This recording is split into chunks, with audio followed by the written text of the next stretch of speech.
ఓం నమో వెంకటేశాయ.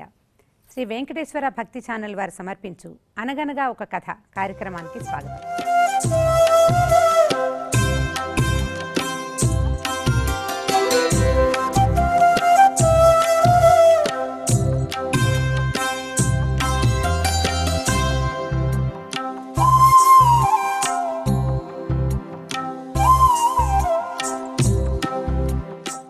మహర్షులు అందించిన రామాయణ భారత భాగవతాది ఇతిహాసాల నుంచి తర్వాత కాలంలో అందింపబడిన పంచతంత్రము హితోపదేశము వంటి నీతి కథాసారాన్ని కూడా నేటి బాలబాలికలకి అందించటమే అనగనగా ఒక కథ కార్యక్రమం తాలూకు ఉద్దేశం. అయితే ఇవాళ శ్రీరామనవమి గురించి పిల్లలకి చెప్తాం. రాతిబతిమసేసిన రామచంద్ర నీ చేతిలో నిదానమింతే శ్రీరామచంద్ర. రాతిబతిమసేసిన రామచంద్ర నీ చేతిలో నిదానమింతే శ్రీరామచంద్ర.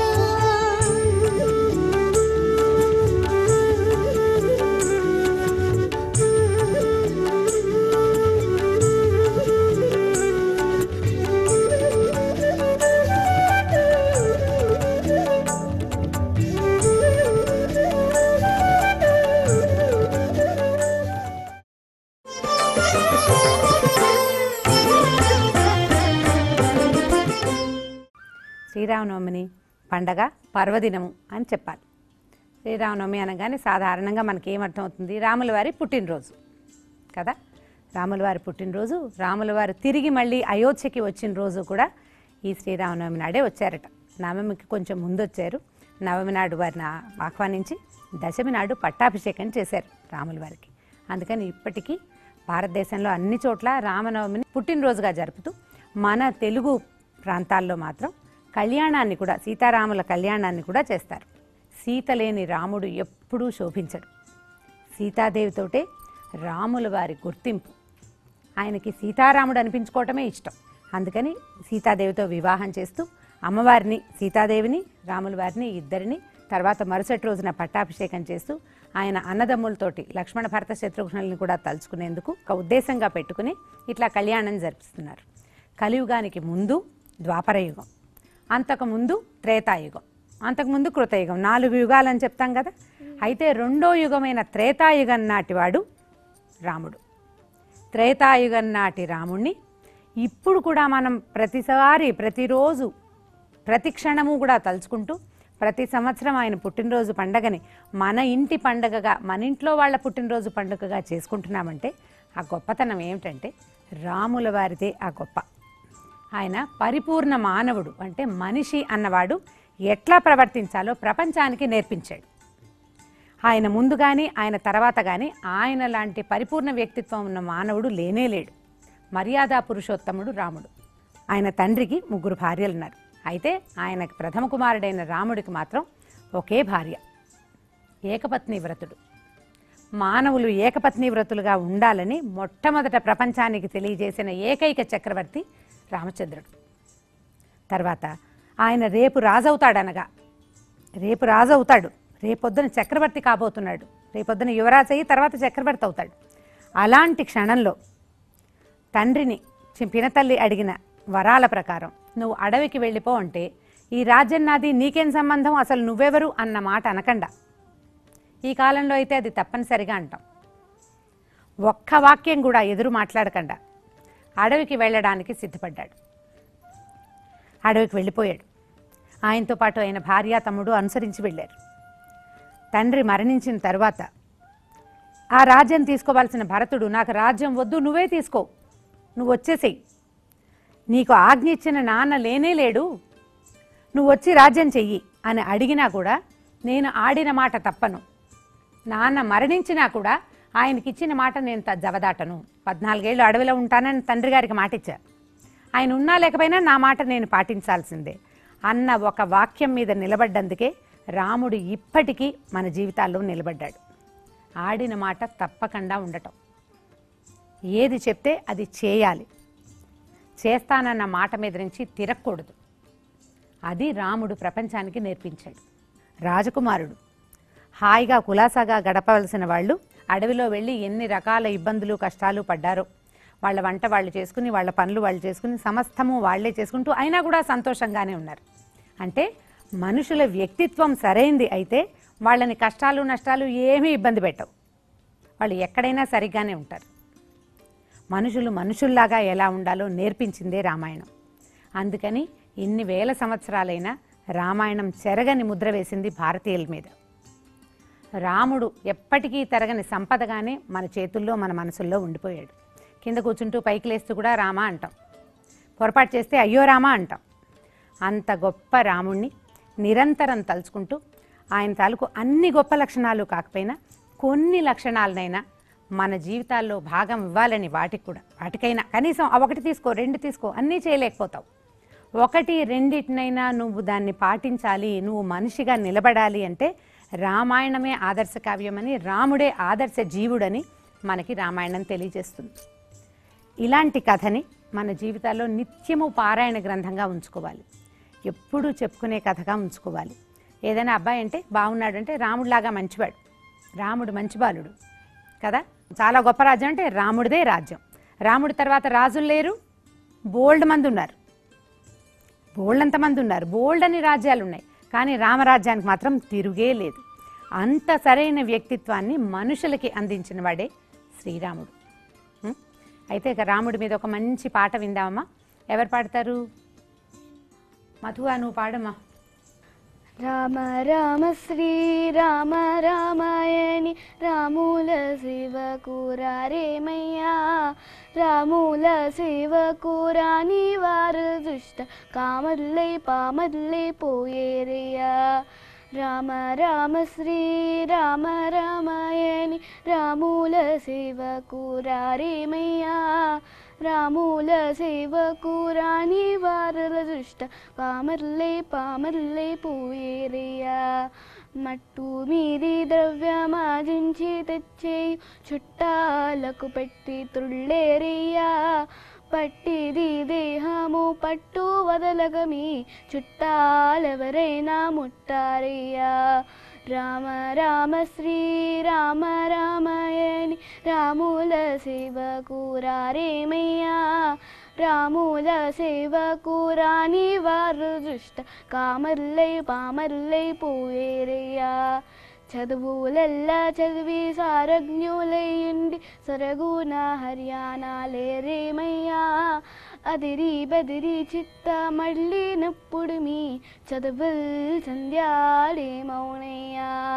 రామ రామ శ్రీరామ రామాయణి రాముల శివకురారేమయ్యా, రాముల శివకురాని వారు దుష్ట కామర్లై పామర్లై పోయేరయ్యా. ఎంత బాగుందో చూడండి. రాముడి సేవ కావాలి, రాముడిని తలుచుకోండి, మీరు ఇంక ఏది చేయక్కర్లేదు. మీరు ఎంత సంపాదించినా, ఎటువంటి ప్రవర్తన కలిగిన వాళ్ళైనా మీతో వచ్చేది రామనామమే కానీ ఇంకా ఏదీ కాదని చెప్తున్నారు. బాగుందమ్మా, మంచి తత్వం. సరే, అయితే రాముడి గురించి చెప్పుకున్నాం కదా, ఈ రాముడికి సంబంధించిన ఒక చిన్న నీతి కథ చెప్పుకుందాం.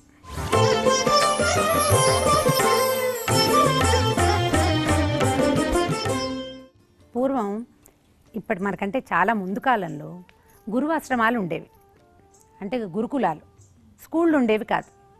విద్యార్థుల్ని ఒక 8 ఏళ్ళు అట్లా వచ్చాక ఉపనయనం చేయాల్సిన అవసరం ఉన్న ఉపనయనాలు చేసేసి, లేకపోతే ఉపనయనం అవసరం లేని వాళ్ళైతే అది చేయకుండాను 8 ఏళ్ళు వచ్చాక పిల్లల్ని గురుకులానికి పంపేసేవాళ్ళు. వీళ్ళు గురువుగారి దగ్గరే ఉండి పాఠశాలల్లోనే అక్కడే లోపల గురుకులంలోనే భోజనం చేసి అక్కడే అన్ని రకాల పనులు చేస్తూ గురువుగారి సేవ చేసుకుంటూ రకరకాల పనులు చేస్తూ విద్య నేర్చుకునేవాళ్ళు. ఈ గురుకులాల్ని రాజుగారు పోషించేవారు. ఆ దేశపు రాజు గురుకులాన్ని పోషించాలన్నమాట. అయితే ఆ దేశపు రాజపురోహితుడు ఒక ఆయన ఈ గురుకులం తాలూకు ప్రధాన ఉపాధ్యాయుడు. ఆయన మహారామభక్తులు, అన్నిటికీ రామార్పణం అనేవారు. రామార్పణం ఆయనకు ఊతపదం అన్నమాట. అయితే ఏమైందట, చాలామంది విద్యార్థులు వస్తూ పోతూ ఉండేవాళ్ళు. వాళ్ళు ఏం చేసేవాళ్ళంటే మొదటే విద్యార్థులు రాగానే వీడికి ఏం వచ్చు, ఏం రాదు, ఎంత తెలివి ఉంది, ఏముంది అది చూసి బాగున్న పిల్లల్ని తీసుకునేవాళ్ళు. వాళ్ళని మళ్ళీ రాజాస్థానంలో పనుల కోసం పంపించేవాళ్ళు అనమాట పెద్దవాళ్ళు అయ్యాక.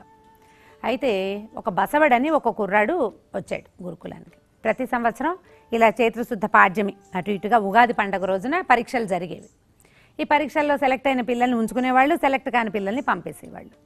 ఈ బసవడు అనే కుర్రాడు అప్పటికే వాడికి 10-11 సంవత్సరాలనే. వాడు ఎన్నిసార్లు ఈ పాఠశాలలో పరీక్షకు వచ్చి వెనక్కి వెళ్ళిపోయాడు. చాలా మందబుద్ధి పాపం, వాడికి తెలివి లేదు. కానీ వాడికి చదువుకుందామని ఉండేది. ఇంట్లో ఉండి వాళ్ళ నాన్నని శాతపోరి నన్ను గురుకులని పంపు అంటే తీసుకొచ్చేవాళ్ళు.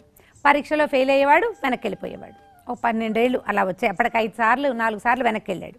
ఈసారి వాడు మీరు ఏం చేసినా నేను వెనక్కి వెళ్ళను అన్నాడు. నేను వెనక్కి వెళ్ళను, ఇక్కడే ఉంటా అని ఏడిచి బాగా గోల పెట్టాడు. సరే వాళ్ళ తండ్రి, ఆ బసవడి తండ్రి రాజస్థానంలో ఒక మంచి ఉద్యోగస్తుడి దగ్గర నుంచి ఒక రికమెండేషన్ ఉత్తరం పట్టుకొచ్చారు.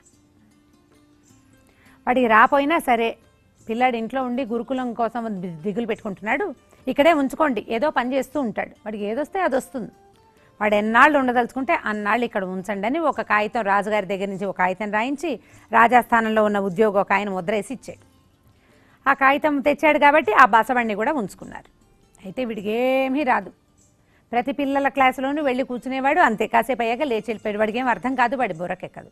కానీ వాడికి ఒకటి బుర్రకెక్కింది బాగా. ఏమిటంటే గురువుగారు ఎంతసేపు ఏమనేవారు, రామార్పణం. ఆ రామార్పణం బాగా తలకెక్కింది. ఎప్పుడు వాడు రామార్పణం అనేవాడు. క్రమంగా ఏం చేశారంటే వాడు కొంచెం మందబుద్ధి అని చెప్పాం కదా, పాఠశాలలో ఏం చేశారంటే వాడికి ఆలు ఈలు శాస్త్రాలు అవి వచ్చేదేం లేదు. అందుకని కొంత పని నేర్పిద్దామని చెప్పి వాడికి బండరకపు పనులు, కట్టెలు కొట్టడము, కట్టెల్ని పేర్చటము, పొయ్యి వెలిగించటము, అలాగా పనివాళ్ళు చేయగలిగే పనులని నేర్పారు మొదట. తర్వాత వంట చేయటం కూడా నేర్పించారు. వంట అంటే ఓ అన్నం పప్పు వండటం. అన్నం వండేస్తాడు. ఏ గిన్నె ఇచ్చిన, చిన్న గిన్నె ఇస్తే చిన్న గిన్నె, పెద్ద గిన్నె ఇస్తే పెద్ద గిన్నెతో వండగలడు. ఏదో ఒక ఆకుకూరో, ఓ దోసకాయో, ఒక మామిడికాయో, ఓ చింతకాయో ఏదైనా వేసి పప్పు వండటం నేర్పించారు. తర్వాత వీడు కొంచెం బలశాలి. ఆ 10-11 ఏళ్లకే వాడు పెద్ద పిల్లాడిలా కనపడేవాడు. మందబుద్ధి అవ్వటం వల్ల శరీరం కొంచెం సరిగా ఉండేది. అయితే వీడు రోజు పనిచేసేవాడు కదా, ఆకలి ఎక్కువ. అయితే ఈ వంటశాలలో ఒక ఆయన ఉండేవాడు, గురుగారు, వంట నేర్పించే ఆయన అనమాట. ఆయన ఏం చెప్పాడంటే, అరే ఏం చేసినా సరే ఎవరికైనా పెట్టి కానీ నువ్వు తినకూడదు. రామార్పణం అలాగేనండి అనేవాడు. అన్నం ఒకళ్ళకి పెట్టాలి, వాళ్ళు తిన్నాక నువ్వు తినాలి అని బాగా బలవంతంగా నేర్పించారు. పాఠశాలలో పిల్లలంతా వాడిని కొంచెం ఏడిపిస్తుండే, వాళ్ళు పిలిచేవాళ్ళు. ఏడిపించినా వాడికి అర్థం కాదు. వాడు ఏదో కోతి వేషం వేస్తే మిగిలిన వాళ్ళంతా నవ్వేవాళ్ళు. అన్ని తరగతుల్లోకి వెళ్ళి కూర్చునేవాడు. వంట దగ్గర ఉండేవాడు. ఏ పని చెప్పినా వరే ఇది ఎత్తి పైన పెట్టుంటే ఆ పని చేసేవాడు. రామార్పణం అంటుండేవాడు. ఈ రామార్పణం ఏదైనా గదిలోకి వెళ్ళేవాడు. గురువుగారు అడిగేవారు, ఏరా తిన్నామంటే తిన్నానండి రామార్పణం. వంట అయిందా అంటే అయిందండి రామార్పణం. అట్లా ఆ రామార్పణం అలవాటైపోయింది అనమాట. సరే వీడికి ఒక 15-16 సంవత్సరాలు వచ్చినాయి. ఆ పాఠశాలలోనే ఉన్నాడు. వీడితో పాటు వచ్చిన పిల్లలు సగం చదువు కూడా అయిపోయింది. వీడికి బాగా వచ్చింది ఏమిటి, కొంచెం వంట చేయటం, ఏదో పనులు చేయటం. సరే ఏమనుకున్నారంటే ఈ పాఠశాలకి దగ్గర కాకుండా కొంచెం దూరంగా కొన్ని పొలాలని ఒక రైతు దానం చేశాడు. దానం చేస్తూ ఆయన ఏం చెప్పాడంటే, జొన్న పంట వేశానండి, జొన్నలు వేసాము, కొంచెం పక్షులు రాకుండా కనుక కాపాడుకున్నారంటే జొన్నలు బాగా పండుతాయి, మంచి నేల, ఎవరైనా 2 విద్యార్థుల్ని కాపలాకి పంపండి అని చెప్పాడు. సరే మరి 10 ఎకరాల జొన్న తోట, బోల్డ్ జొన్నలు వస్తాయి. విద్యార్థులకి రోజు సాయంకాలం జొన్న రొట్టెలు వస్తాయి, కావాలంటే జొన్నన్నం కూడా వండుకోవచ్చు. అందుకని గురువుగారు ఏమనుకున్నారంటే, ఇట్లా మనకి ఉచితార్థం వచ్చేదానికి ఏదో ఒక ప్రయత్నం చేయాలి. కాకపోతే విద్యార్థులకి పరీక్షల సమయం, ఈ పిల్లల్లో ఎవరినైనా పంపిస్తే పరీక్షలు పాడైపోవు. అందుకని పని పాట లేకుండా ఊరికే తిరిగి చిన్న పనులు పెద్ద పనులు చేసే ఈ బసవాడిని పంపిద్దాం అనుకున్నారు. సరే వాడికి చెప్పాలి, వాడికి అర్థమయ్యేలాగా, ఎందుకంటే కొంచెం మందబుద్ధి కదా. ఓ పెద్ద విద్యార్థి, ఆ ఉన్న వాళ్ళలో ఒక పెద్దగా ఉన్నవాడు ఏం చేశాడంటే, అరే నేను పొలం దగ్గర తీసుకెళ్తాను, కాపలా ఎట్లా కాయాలో చెప్తామన్నారు. చెప్తామన్నాక గురువుగారు అన్నారు, అయ్యో వీడు తిండి ఎట్లా తింటాడు, పొద్దునుంచి సాయంత్రం దాకా అక్కడే ఉంటే. ఈ వంటశాలలో ఉన్న గురువుగారు అన్నారు కదా, అబ్బాయి పర్వాలేదండి, వాడికి అన్నం వండటం పప్పు వండటం వచ్చు, బియ్యం పప్పు ఇచ్చి పంపిద్దాం, 2 గిన్నెలు పట్టుకెళ్తాడు, ఆ గిన్నెలు అక్కడే పడేసి వస్తాడు, పక్కన ఎలాగో చెరువు ఉంది, వాడికి చెరువులోంచి నీళ్ళు తెచ్చుకోవటం వచ్చు, అన్నం వండుకోవటం వచ్చు, పప్పు వండుకోవటం వచ్చు, వడ్డించుకోవటం వచ్చు, తినడం వచ్చు, ఇంకేం కావాలి, ఇహేం అక్కర్లా. సరే బాగుంది అనుకున్నారు. సరే గురువుగారు ఈ వంటశాలలో ఉన్న ఆయన ఏం చేశాడంటే, ఒక చిన్న దీంట్లో అంగాస్త్రంలో ఇన్ని బియ్యం, అంత పప్పు, తర్వాత పప్పులోకి ఇక తోటకూర, అంటే చేను దగ్గర కొంచెం శనగకూర అవి ఉంటాయి, ఒరే ఓ గుప్పెడు శనగకు తుంపి ఇందులో వేసుకోరా అని చెప్పి, తర్వాత తాలింపు పెట్టుకోవడానికి ఓ చిన్న ఇంత సీసాలు అంత నూనె, కొంచెం ఆవాలు జీలకర్ర అవన్నీ చిన్న మూటలు కట్టించారు. రోజు పొద్దున్నే వచ్చి ఈ మూటలన్నీ కట్టించుకుని ఈ వస్తువులు పట్టుకెళ్ళాలి. నువ్వు పొద్దున్నే అక్కడికి వెళ్ళాక వంట చేసుకోవాలి, ఇక్కడ తినేసి వెళ్తాడు పొద్దున. మధ్యాహ్నం 11 గంటలకు అన్నం వండుకోవాలి, పప్పు అన్నం తినేసి సాయంకాలం వరకు కాపలా కాయాలి. ఇవి బాగా అర్థమయ్యేలాగా ఎక్కిచ్చారు. సరే బయలుదేరాడు. ఓ పెద్ద విద్యార్థి వెనకాల తీసుకెళ్ళి ఏం చేశాడంటే ఈ జొన్న చేను దగ్గర ఎట్లా పక్షులు రాకుండా టకటక కొట్టాలో నేర్పించాడు. మరి పక్షులు రాకుండా చేయాలి, ప్రధానమైనది ఏంటంటే జొన్న ఇట్లా కంకిలాగా వస్తుంది, దాని నిండా గింజలు ఉంటాయి. ఈ చిట్టి పిచ్చుకలు ఉంటాయి కదా, బంగారు పిచ్చుకలు, అవన్నీ కూడా ఆ కంకి మీదే కూర్చుంటాయి. గువ్వలు కూడా కంకి మీదే కూర్చుని గింజలన్నీ తినేస్తాయి. శబ్దం చేస్తే అవి రాకుండా ఉంటాయన్నమాట. అక్కడి నుంచి వడిసెలు ఒకటి ఇట్లా లాగుతారు కదా, ఆ వడిసెలు కూడా చూపించాడు. ఏవైనా కనపడితే ఇవి కొడితే పారిపోతాయి, అది చూపించాలని. సరే ఈ డమడమ మోగించడానికి ఒక డప్పు ఒక పుల్ల ఇచ్చారు. వాడిని అక్కడ కూర్చోపెట్టి వచ్చాడు. సరే సాయంకాలం ఇంటికి వచ్చాడు వాడు కాపలా కాసుకుని. తినలేదేలే, చీకటి పడిపోయింది. ఏమిటి అక్కడ భోజనాలు ఏమి ఉండవు, మధ్యాహ్నం తిన్నదే ఇంచుమించు ఒకటే భోజనం, రాత్రిపూట పాలు తాగటాలో ఏవో ఉండేవి అంతే. సరే చీకటి పడి ఇంటికి వచ్చాడు, పాఠశాలకు వచ్చాడనమాట. మర్నాడు పొద్దున్నే వంటశాల దగ్గరికి వెళ్ళి, గురుగారు ఒకళ్ళకి సరిపోయే అన్నం బియ్యం చాలవండి, ఇద్దరికి సరిపోయే బియ్యం కట్టండి అని చెప్పాడు. ఆయన ఏమనుకున్నాడు, వీడు ఒక్కడే ఉన్నాడు, ఖాళీగా ఉన్నాడు, తోచక ఎక్కువ తింటున్నాడు అనుకుని ముందు రోజు ఇన్ని బియ్యం కట్టారు, మర్నాడు అన్ని బియ్యం కట్టారు. ఇంకో అంత వేసారనమాట. ఓ గ్లాస్ బియ్యానికి 2 గ్లాసులు బియ్యము, 2 గుప్పెళ్ళ పప్పు, అన్ని సామాన్లు కొంచెం కొంచెం పెంచారు. రెండో రోజు వెళ్ళాడు, తిరిగి వచ్చాడు. మూడో రోజు నేను ఇచ్చింది సరిపోలేదండి, ఇంకోళ్ళకి సరిపడా పెట్టండి అన్నాడు. ఏం చేస్తావురా, అంతా తినేస్తున్నావా అని అడిగాడు ఆయన. వాడు ఏదో తలకాయ గీరుకుంటూ చెప్పాడు కానీ వాడేం చెప్తున్నాడో ఈయన వినలా. ఆయన వంట హడావిడిలో ఉన్నాడు. అరే వీడికి ఇంకో గ్లాస్ బియ్యం పోయండి, ఇంకో గుప్పెడు పప్పు వేయండి రా అన్నారు. ఆ ఉన్న వాళ్ళు ఎవరో పప్పు బియ్యం మూట కట్టి ఇచ్చేశారు. 3 అయింది, 4 అయింది, 5 అయింది. రోజు ఒక గ్లాస్ బియ్యం పెరుగుతుంది, ఒక గుప్పెడు పప్పు పెరుగుతుంది. అన్నీ తినేస్తున్నాడా వీడు, ఇంత ఎట్లా తింటాడు? లేకపోతే ఎవరైనా వీడి అమాయకత్వాన్ని కనిపెట్టి ఎవరైనా అక్కడ దొంగతనం చేసేస్తున్నారా వీడి దగ్గర?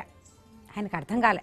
ఇక 6వ రోజు ఇంత మూట, ఇన్ని బియ్యం, ఇంత పప్పు తీసుకున్నాడు. ఆయన ఏం చెప్పాలో తెలియలే. గురువుగారికి లెక్క చెప్పద్దు, పిల్లలు ఎంతమంది ఉన్నారో విద్యార్థులు అన్ని బియ్యం అన్ని కొలతలుగా రోజు తెచ్చుకోవాలి. వీడు ఉన్నది ఒక్కడు అక్కడ కాపలాకి వెళ్ళేది. వీడు పోతే ప్రతిరోజు ఒక్కో గ్లాసు చొప్పున పెంచేస్తున్నాడు. 6 గ్లాసులు అయిపోయేసరికల్లా ఈయనకి విసుగు పుట్టింది. వాడిని ఏదైనా అడిగితే వాడికి సరిగ్గా సమాధానం చెప్పడం కూడా రామార్పణం అంటాడు, అంతే వాడికి వచ్చు. ఇక లాభం లేదని ఏం చేశాడు, ఈ వంటశాలలో ఉన్న గురువుగారు పెద్ద గురువుగారి దగ్గరికి తీసుకెళ్లారు పిల్లాన్ని. వీడండి రోజు ఓ గ్లాసు బియ్యం ఎక్కువ తీసుకెళ్తున్నాడు, 6 రోజులు అయింది, ఇప్పుడేమో ఇంకా ఇవ్వమంటున్నాడు, నాకు వాడు ఏదో చెప్తున్నాడు, నాకు అది అర్థం కావట్లేదని వాడికి అసలు చెప్పడమే రాదు, వీడి సంగతి మీరు కనుక్కోండి అని గురువుగారి దగ్గర నుంచోబెట్టి. గురువుగారు అన్నారు, ఏరా బసవా, కాపలా బాగా కాస్తున్నావా అని అడిగారు. కాపలా కాస్తున్నానండి అన్నాడు. అన్నం వండుకు తింటున్నావంటే ఎక్కడండి, 6 రోజులైంది అన్నం తిని అన్నాడు. అనగానే వంటశాల ఆయన ఆశ్చర్యపోయాడు. అదేంటి వంటశాల ఆయన, ఈ గురుగారు ఏమంటారు, ఏమిటి వీడికి అన్నం బియ్యం అవి ఇవ్వటలేదా అని ఆయన కేకలేస్తున్నాడు. అయ్యో రోజుకో గ్లాస్ చొప్పున పెంచి చేశానండి, ఇప్పటికి మీకు అదే కదా నేను కంప్లైంటు, నేను చెప్పేదే అది. రోజు బియ్యం పట్టుకెళ్తున్నాడండి, పప్పు టంచాను గాను, ఇంత జీలకర్ర ఇచ్చా తొలి రోజున, ఇప్పుడు ఇంత ఇచ్చాను ఇవాళ నిన్న, అన్నీ పట్టుకెళ్ళి వీడు తినలేదని చెప్తున్నాడండి, 6 రోజులైంది అన్నం తిని అని చెప్తున్నాడు. గురువుగారు అన్నారు, ఏరా 6 రోజుల నాడు అన్నం తింటా చక్కగా ఉన్నావు కదరా గుండు పిక్కలాగా, అన్నం తినకపోతే ఎలా ఉంటారు పిల్లలు? ఏంటోనండి నాకు ఆకలేయలేదు రామార్పణం అన్నాడు. అనగానే గురువుగారు అన్నారు, ఏం చేసావో మొదటి రోజు వెళ్ళిన దగ్గర నుంచి ఇప్పటిదాకా ఏం జరిగిందో చెప్పు అని అడిగారు. అడిగితే సరేనండి రామార్పణం అని ఏం చెప్పాడు. నేను పొలం దగ్గర తీసుకెళ్ళానండి, పెద్దన్నయ్య నన్ను కూర్చోబెట్టాడా రామార్పణం, వెళ్ళిపోయాడండి రామార్పణం. అప్పుడు 1 గంట పోయాక బాగా ఎండెక్కాక అన్నం వండుకోమన్నారు. వాళ్ళు గుర్తు ఎట్లా చెప్పారంటే సూర్యుడు ఇక్కడికి రావాలి, అప్పుడు అన్నం వండమన్నారు. సూర్యుడు అక్కడికి వచ్చాక అన్నం వండానండి. సరే గురువుగారు ఏం చెప్పారు, ఎవరికైనా పెట్టి నువ్వు తినమన్నారు. అందుకని 2 విస్తళ్ళు వేసానండి. విస్తర ఎక్కడదరా నీకు అన్నారు. బాదం చెట్టు ఉంది కదండి, విస్తళ్ళు కుట్టాను, 1-2 విస్తర్లు వేసా, అన్నం పెట్టానండి. మొదట పెట్టుకున్నాడు. పెట్టుకునేసరికల్లా ఏమైంది, రామార్పణం అన్నానండి. రామార్పణం పెట్టుకున్నాకండి ఒక ఆయన వచ్చాడండి. ఆయన కొంచెం నల్లగా పొడుగ్గా ఉన్నాడండి. ఆయన దగ్గర ఇంత పెద్ద విల్లు ఉందండి. ఆకలి అన్నం వేళకు వస్తే మరి మనిషి కనపడితే అన్నం పెట్టమని చెప్పారు కదా, అన్నం తినమని నా ఆకు 2 ఆకులు వేసాడు. ఒక ఆకులో అన్నం పెట్టలా, ఒకదాంట్లోనే పెట్టుకున్నాడు. ఊరికి చెప్పిన ప్రకారం చేశాడు. ఆయనకు ఆ ఆకు పెట్టేశానండి, ఆయన అన్నం తినేశాడండి. నేను అన్నం తినలే, ఆయనకి ఎంత ఆకలిగా ఉందో నేను వండుకున్నాను అంతా ఆయన తినేశాడు. సరే ఊరుకున్నానండి రామార్పణం, ఆయన వెళ్ళిపోయాడు. మర్నాడు ఆయన మళ్ళీ వస్తాడని 2 గ్లాసులు బియ్యం తీసుకెళ్ళా. 2వ రోజున ఆయన వాళ్ళ ఆవిడ్ని తీసుకొచ్చాడండి రామార్పణం. ఆవిడకి ఎంత బాగుందో, ఆయన దగ్గర ఇంత పొడుగు విల్లు, ఆవిడ ఒక కలువ పువ్వు పట్టుకుందండి చేతిలో. ఎంత బాగుందో. వాళ్ళిద్దరూ కలిసి అన్నమంతా తినేశారు.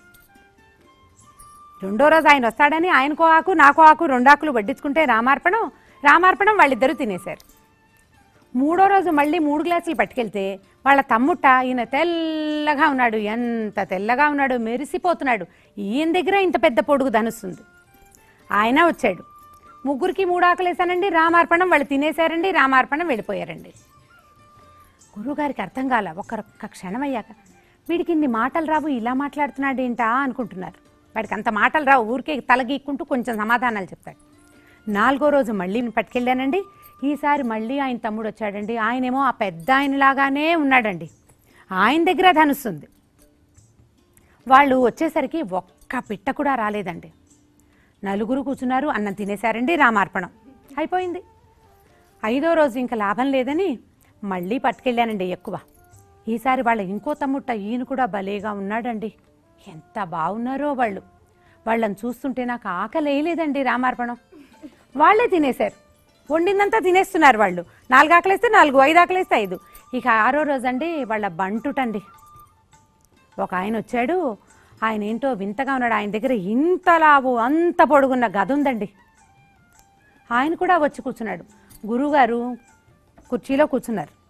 ఈ పిల్లాడు చెప్తుంటే ఆయన కుర్చీలోంచి జారిపోయి నేల మీదకి వచ్చేసరికి అట్లా చూస్తున్నారు అబ్బాయికేసి. 4 వచ్చారు.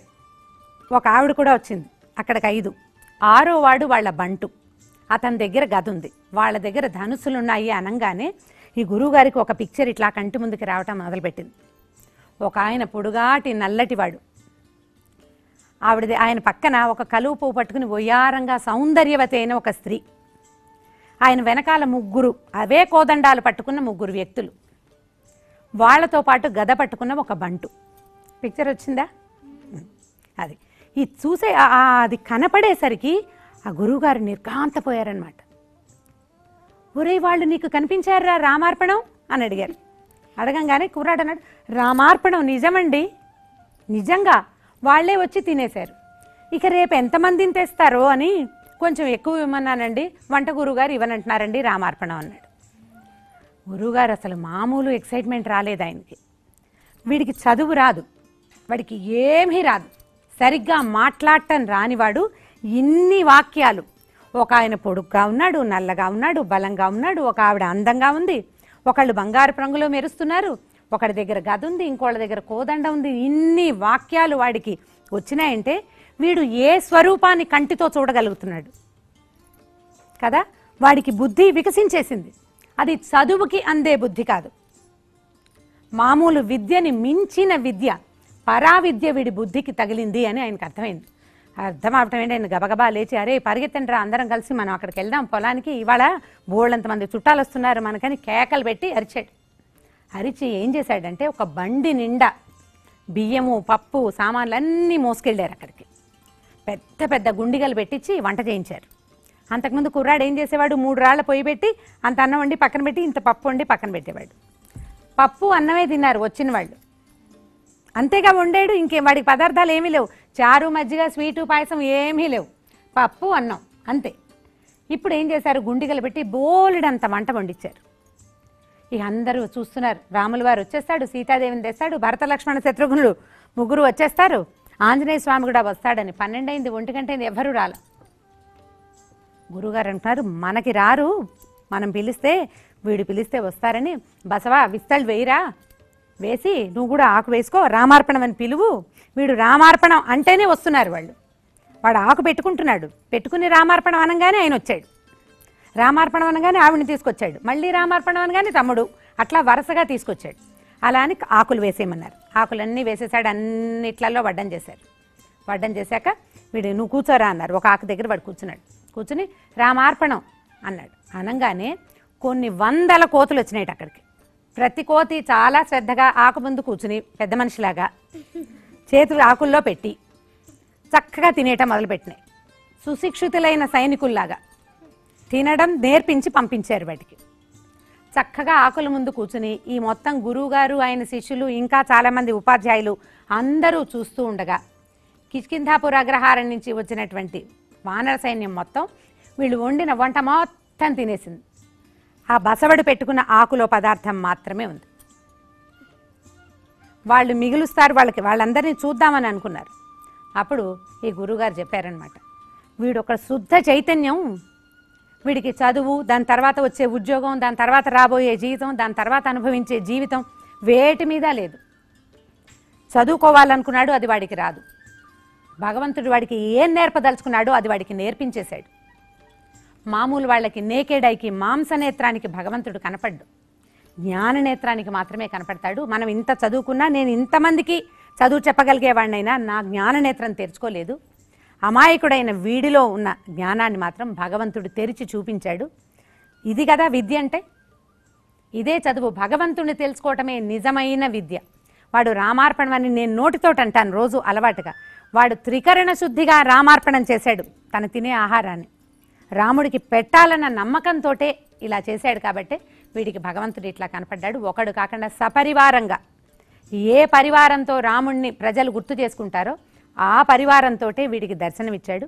వీడికి చదువు అయిపోయింది, వీడి బుద్ధి వికసించిందని అనుకుని సరే అందరూ చెంపలేసుకుని ఈ ఆ కోతులన్నీ తినేసి వెళ్ళిన ఆకుల్ని అన్నీ ఎత్తి నమస్కారం చేసుకుని ఇంటికి వెళ్ళిపోయారు. కథ కంచికి మనం ఇంటికి. బాగుందా కదా? అయితే ఈ కథలో నీతి ఏంటి ఎవరికైనా అర్థమైందా? చేతులు చాలా లేస్తున్నాయి. ఏం నీతి పిల్లలు తెలుసుకున్నారో చూద్దాం. దేవిక నువ్వు చెప్పమ్మా. మనం భక్తితో నమ్మకంతో ఏది చేసినా సరే అది భగవంతుడిని ఖచ్చితంగా చేరుకుంటుంది. అవును, అదే కథ. ఇప్పుడు అతను చదువుకోలేదు కదా, చదువుకోకపోయినా ఈ రామార్పణం అనే మాటని పూర్తిగా నమ్మాడు.